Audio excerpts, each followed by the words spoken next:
इतवार। जी हाँ, इतवार। आज मैं आप सभी से अपने इतवार के बारे में बता रही हूँ। इतवार हम सब के लिए सुकून का दिन, आराम करने का दिन, फरमाइशों का दिन। पर हम गृहिणी के हिस्से में इतवार आते तो हैं, पर बहुत कम। जब छोटी थी तो इतवार का मतलब खाना, घूमना, सोना और खेलना होता था। मतलब स्कूल नहीं जाना।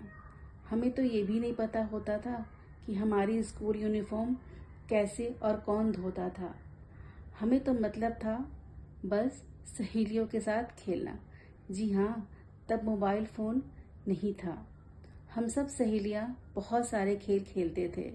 छुपम छुपाई, चोर सिपाही, गिट्टी, पिट्ठो और बहुत सारे खेल।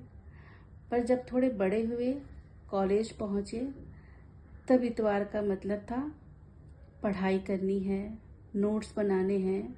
उसके बाद माँ के साथ घर के कामों में हाथ बटाना है और कभी कभी घूमने चले जाना।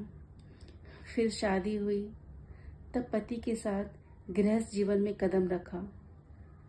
तब इतवार का मतलब था पति के दफ्तर की छुट्टी, घूमने जाना, बाहर खाना, शॉपिंग करना। एक अलग ही दुनिया थी और बहुत ही खूबसूरत दुनिया थी। समय पंख लगाकर उठता गया। फिर आया बच्चे के साथ वाला इतवार। इतवार तो वही था, पर उसकी परिभाषा अलग थी। तब थी बच्चे की जिम्मेदारी। अभी छोटा है, घर के साथ साथ बच्चे को संभालने की जिम्मेदारी में कई इतवार बीत गए। बस ये सुकून रहता था कि इतवार है, पति घर पर है तो सारी चीज़ें संभल जाएंगी। फिर बच्चे बड़े हुए, स्कूल जाने लगे, तब फिर इतवार आया। लेकिन ये इतवार बच्चों की फरमाइश, मम्मी ये खाना है, बनाओ ना। तो दूसरी तरफ से आवाज आती, अजी सुनती हो, चाय मिलेगी क्या। फिर भागा दौड़ी में वो इतवार कैसे बीत जाता था पता नहीं चलता। लेकिन उसी भागा दौड़ी में एक अलग सी खुशी और सुकून था। फिर जिम्मेदारी निभाते निभाते कब बच्चे स्कूल से कॉलेज और कॉलेज से नौकरी पर आ गए पता नहीं चला। कितने इतवार आए और बीत गए।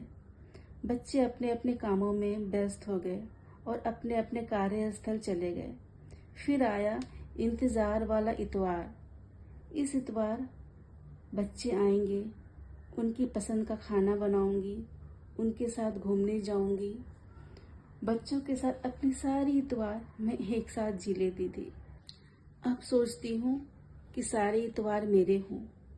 कहाँ घूमने जाऊं, अपनी पसंद का क्या बनाऊं और अब इतवार का इंतजार ना करूं। और क्यों ना हर दिन इतवार जैसा संवार लूं और अपनी जिंदगी अपने हिसाब से जीऊं। इसलिए मैं आप सबसे जुड़ी। तो बताइए कैसा लगा मेरा इतवार। आप लोगों में से कितने लोगों ने मेरे जैसे इतवार बिताए हैं। मुझे तो ये भी नहीं पता कि आप लोगों में से कितने लोग मुझे सुन रहे हैं। प्लीज़ आप लोग मुझे कमेंट करके बताइएगा कि आप किस शहर से मुझे सुन रहे हैं। मुझे इंतज़ार रहेगा आपके कमेंट्स का। अगर आपके भी ख्याल मुझसे मिलते हैं तो आप मुझसे जुड़िए। फिर मिलेंगे हम नए ख्यालों के साथ और हम मिलते रहेंगे।